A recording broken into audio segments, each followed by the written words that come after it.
जी आशीष जी, देखिए किस हिसाब से उन्होंने कहा कि इनकी रणनीति है कि जिसके खिलाफ, जिसका ये विरोध करते थे करप्शन के मामले पे, जिनके अगेंस्ट में पंजाब में और दिल्ली में जीत कर आए, उनकी करप्शन की जननी की गोद में जाकर ये बैठ जाते हैं, ये इनकी रणनीति का हिस्सा है। और हम अगर केंद्रीय मंत्री और हम अगर अपने केंद्रीय मंत्रियों को, अपने मजबूत नेता को मैदान में उतारते हैं इलेक्शंस में, तो ये कहते हैं कि ये डरे हुए। किस हिसाब से इनकी, आपने देखा इन्होंने राघव चड्ढा और संजय सिंह का निलंबन की बात करी। राघव चड्ढा निलंबन हुआ 420 के केस में, फर्जी सिग्नेचर के केस में। संजय सिंह निलंबित हुआ, अभद्रता की उसने स्पीकर के साथ, इसलिए निलंबित हुआ। ऐसे ही कोई निलंबित नहीं हो जाता है। तो ये तथ्य भी रखने चाहिए कि निलंबित क्यों हुआ 420 में, जो आम आदमी पार्टी का आज चरित्र बना हुआ है। आज आम आदमी पार्टी का एक से बड़ा एक अगर नेता। आशीष जी देखिए, आज आम आदमी पार्टी जो है वो कांग्रेस के साथ घमंडिया गठबंधन का हिस्सा है, पर वहीं पर श्रीकांत जी उसे बीजेपी का बी टीम बता रहे थे, ए टीम बता रहे थे। तो जो पार्टी एक ऑलरेडी गठबंधन का हिस्सा है वो किसी दल का क्या बी टीम और ए टीम रहेगी, ये अलग बात है। देखिए हमारे यहाँ जो है भारतीय जनता पार्टी एक डिसिप्लिन्ड पार्टी है। यहाँ पर कार्यकर्ता से बड़ा कोई पद नहीं है। प्रधानमंत्री स्वयं ये कहते हैं कि वो एक कार्यकर्ता के भांति, और आपने देखा भी है किस तरीके से वो एक सामान्य कार्यकर्ता के भांति हर इलेक्शंस के में अपने समय को झोंक देते हैं। तो किस तरीके से और पार्टी का जो भी फैसला होता है, चाहे कैसा भी हो, किसी को अच्छा लगे बुरा लगे, लेकिन एक बार जब फैसला हो जाता है, जब शीर्ष नेतृत्व नड्डा जी के नेतृत्व में जब वो फैसला ले लेती है, तो पूरी की पूरी पार्टी उस फैसले को मानती है। ये तो हमारी पार्टी की बात है। लेकिन आप देखिए जो इलेक्शंस आने वाले हैं, छत्तीसगढ़, राजस्थान और तेलंगाना, ये तीनों जगहों पर आज करप्शन की बाढ़ आई हुई है। आप देखिए किस तरीके से छत्तीसगढ़ में शराब घोटाला हुआ, 2,500 करोड़ का शराब घोटाला हुआ है। और आम आदमी पार्टी भी इस मुद्दे को, हमारे उठाने के बाद इस मुद्दे को जोर शोर से उठा रही है। तो वहां पे कांग्रेस की सरकार है कि कविता किस तरीके से दिल्ली के शराब घोटाले में के कविता की संलिप्तता है, इसकी जांच चल रही है।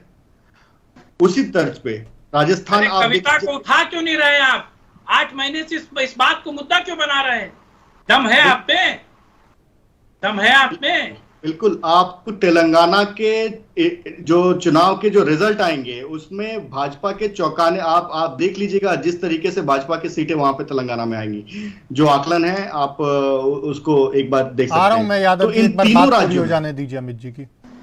इन तीनों राज्यों में जिस तरीके से कांग्रेस पार्टी ने एक और तेलंगाना में भी जिस तरीके से एक करप्शन की पूरी एक बाढ़ आई हुई है, और वहीं दूसरी तरफ आप मध्य प्रदेश को देख लीजिए, वहां पे 18 अगर 15 महीने की सरकार को हटा दें, करप्शन नाथ जी के सरकार को, तो 20 साल वहां पे सरकार चली। और 20 साल सरकार चलने के बाद भी वहां प्रो कंबेंसी सरकार के खिलाफ जो लहर है, शिवराज सिंह जी को जो वहां की जनता दोबारा देखना चाहती है। हमने पिछले 20 सालों में मध्य प्रदेश से नशे को मुक्त किया है, सिमी को मुक्त किया है, दंगे को मुक्त किया है और गुंडागर्दी मुक्त किया है मध्य प्रदेश को। किस तरीके से हम भूल नहीं सकते हैं कि भोपाल गैस ट्रेजेडी के जो अपराधी हैं उसको किस तरीके से सरकारी सुरक्षा देकर भगाया गया। वहां पे सड़कें थी, सड़कों में गड्ढे थे या गड्ढों में सड़क थी, ये समझ में नहीं आता था। तो किस तरीके से इंफ्रास्ट्रक्चर को वहां पे एक पूरा का पूरा इंफ्रास्ट्रक्चर खड़ा किया गया। 2003 से पहले जो राज्य बीमारू के तौर पे जाना जाता था, वो टैग पिछले 20 सालों में हमने वो बीमारू राज्य का टैग मध्य प्रदेश से हटाने का काम किया है। कर्नाटक का भी कुछ बता दीजिए अमित जी, लगे हाथ। वो जो कर्नाटक में 40% वाला नारा था, बिल्कुल 40% का जो नारा था वो बिल्कुल बेबुनियाद और झूठा नारा था। तो फिर कैसे प्रधानमंत्री के पास शिकायत लेकर लोग पहुंच गए कि 40% की कमीशन मांगी जाती है उस समय की सरकार? नहीं, एक जो कोई नहीं गया, ये कांग्रेस पार्टी का एक झूठ था। जिस तरीके से उन्होंने 40% का मुद्दा उठाया, क्या आपने एक भी पुलिस स्टेशन में उसका कोई एफआईआर दर्ज होते हुए देखा? क्या कहीं भी उसके खिलाफ कोई केसेस चल रहे? नहीं। सिर्फ ये एक चुनावी जुमला था, एक चुनावी हथकंडा था जिसको उन्होंने अपनाया। और कर्नाटक में जो इनकी सरकार बनी वो फ्री बीज के मुद्दे पर बनी। उन्होंने कहा बिजली मुफ्त देंगे, बिजली मुफ्त देने के नाम पे वहां पे बिजली को 50% से बढ़ा दिया गया। इन्होंने कहा ट्रांसपोर्ट महिलाओं को फ्री देंगे, ट्रांसपोर्ट महिलाओं को फ्री देने के चक्कर में वहां पर ट्रांसपोर्ट सिस्टम ही ठप कर दिया। आज वहां पे लोग हड़ताल पे बैठे हुए हैं, जितने भी बस और ऑटो चालक हैं वहां पे जितने भी हैं। किस तरीके से वहां पे जो वेट टाइम था बसेस का 5 मिनट का था, आज वो बढ़कर 15 से 20 मिनट हो गया। बस स्टैंड पे भीड़ लगी रहती है। तो जो और वहां के जो डीके शिव कुमार हैं, गृह मंत्री हैं, वो कह चुके हैं कि इतने जो वादे हमने किए हैं इसको पूरा करने के लिए जो पैसा चाहिए वो पैसा हमारे पास है नहीं और वो हम आपको नहीं दे पाएंगे। कर्नाटक में कोई भी डेवलपमेंट कार्य नहीं हो पाएगा। तो किस तरीके से एक जो मॉडल है कर्नाटक का वो फ्लॉप मॉडल है। और आप देखिएगा आने वाले समय में कर्नाटक की क्या लेकिन सरकार तो आपकी चली गई, मॉडल कांग्रेस का फ्लॉप है, ठीक है मान लेते हैं, लेकिन फिर सरकार आपकी क्यों चली गई? जनता ने क्यों आप पर भरोसा नहीं किया? प्रधानमंत्री वहां तो कई कई घंटों तक रोड शो करते रहे। आशीष जी बिल्कुल, देखिए झूठ बार बार नहीं चलता। उन्होंने झूठ बोला, आज जनता इस चीज को समझ रही है कि और आज हमारे साथ जब हम संघर्ष करते हैं सड़कों पर तो जनता हमारे साथ आकर खड़ी होती है और इस चीज को समझती है कि किस तरीके से कांग्रेस ने उनके साथ धोखा किया, झूठ बोला। उन्होंने जनता को झूठे वादे किए, जनता ने उस पर भरोसा किया और उन्होंने झूठ बोला। लेकिन तो किस तरीके से उन वादे वो अमित जी, क्योंकि मैं बहुत ज्यादा इंटरप्ट नहीं करना चाहता आपको, मैं आ रहा हूं ठाकुर साहब, लेकिन ना सवाल सिर्फ इतना है कि जब मध्य प्रदेश में कांग्रेस की सरकार आई, वो सरकार बाद में गिर गई या गिरा दी गई और उन्हीं विधायकों से बीजेपी की सरकार बनी, गिरा दी गई, लेकिन सरकार गिरा दी गई लेकिन के द्वारा। अब आप कर्नाटक में कह रहे हैं, ऐसे ही फिर आप हिमाचल के लिए कहेंगे और कल को अगर कहीं और सरकार आती है तो वहां पर भी क्या झूठ चलेगा? जहां जहां विपक्ष की सरकारें वहां पर झूठ और जहां जहां बीजेपी वहां पर सच, क्या जनता इसको मानेगी? बिल्कुल आशीष जी, देखिए आज का जो इलेक्शन है वो यही इसी सच झूठ के नैरेटिव पे। आप मुझसे हजारों सवाल कर सकते हैं, ये आपका हक है, मैं आपको कुछ बोल, लेकिन आप अगर कांग्रेस से किसी भी विपक्षी दल से आप कड़े सवाल पूछ लीजिए, वो आपको तुरंत ये तकमा दे देंगे कि आप बके हुए हैं, आप गोदी मीडिया हैं। तो किस तरीके से हर एक मोर्चे पे ये बांटने का काम करते हैं।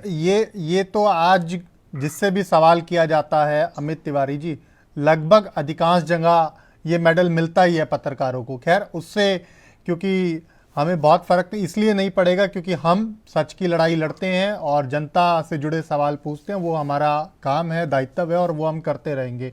मैं आऊँगा आपके पास। यादव जी, कुमार साहब ने आपको लेकर भी कई सवाल उठाए हैं, क्या कहेंगे?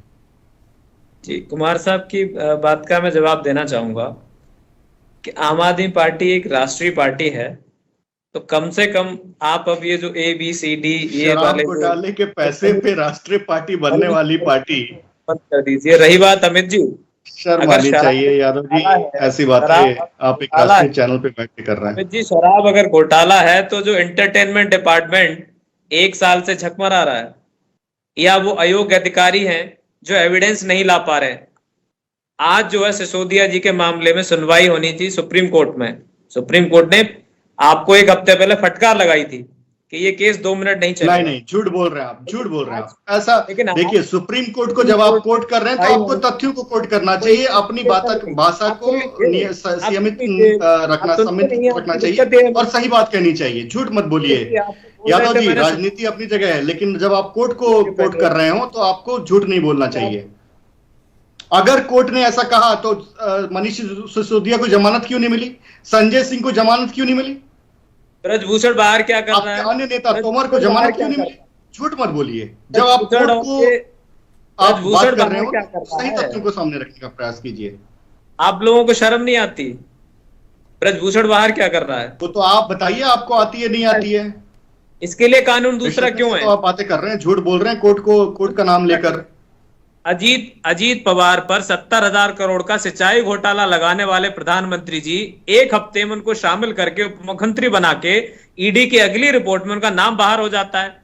तो ईडी सीबीआई बाहर हुआ नाम? ईडी की कौन सी रिपोर्ट में नाम बाहर हुआ? नहीं यादव जी, अगर आप ईडी की बात कर रहे हैं तो ईडी की रिपोर्ट दिखाइए। नहीं, कोई भी ऐसे अनर्गल बात एक राष्ट्रीय चैनल पे बैठकर आप झूठ नहीं परोस सकते। अगर ईडी का नाम ले रहे हैं, ईडी की चार्जशीट से उनका नाम हट गया है, तो आप अभी स्कैन कीजिए, मोबाइल आपके हाथ में है, सब कुछ पब्लिक में उपलब्ध है, आप दिखाइए, आप दिखाइए। यादव झूठ परोसने का काम, आशीष जी, इस चीज को यहाँ से अभी रोकना चाहिए। आम आदमी पार्टी बच्चों की कस्में खाकर झूठ बोलने वाली पार्टी, इन्होंने पंजाब का आज बेड़ा गर्क कर दिया। किस तरीके से वहां खालिस्तान उग्रवाद पनपा दिया, वहां पे किस तरीके से वो चरमपंथ वहां पे फैला हुआ है, और अमित शाह जी को वहां पे जाकर सब कंट्रोल करना पड़ रहा है। मैं आऊंगा आप दोनों के पास, ठीक है, शराब घोटाले से राष्ट्रीय पार्टी बनने वाली पार्टी यहाँ पे झूठ नहीं परोस सकती। मैं आऊंगा आप दोनों, ये रोने लगेंगे। ठीक है यादव, यही दिक्कत है भाजपा के प्रवक्ताओं की, वो रोने लगते हैं। उनसे आप दिखाइए ना, आपके पास ईडी की कौन सी रिपोर्ट है? ईडी की कौन सी रिपोर्ट है? आप दिखाइए। देखिए, झूठ नहीं बोलता। अगर आप किसी का रेफरेंस ले रहे हैं तो उसको आप दिखाइए। कहाँ है आपके पास? फोन है आपके पास? आप अभी रिसर्च कीजिए, आप वो डाउनलोड कीजिए और दिखाइए। समय है आपके पास।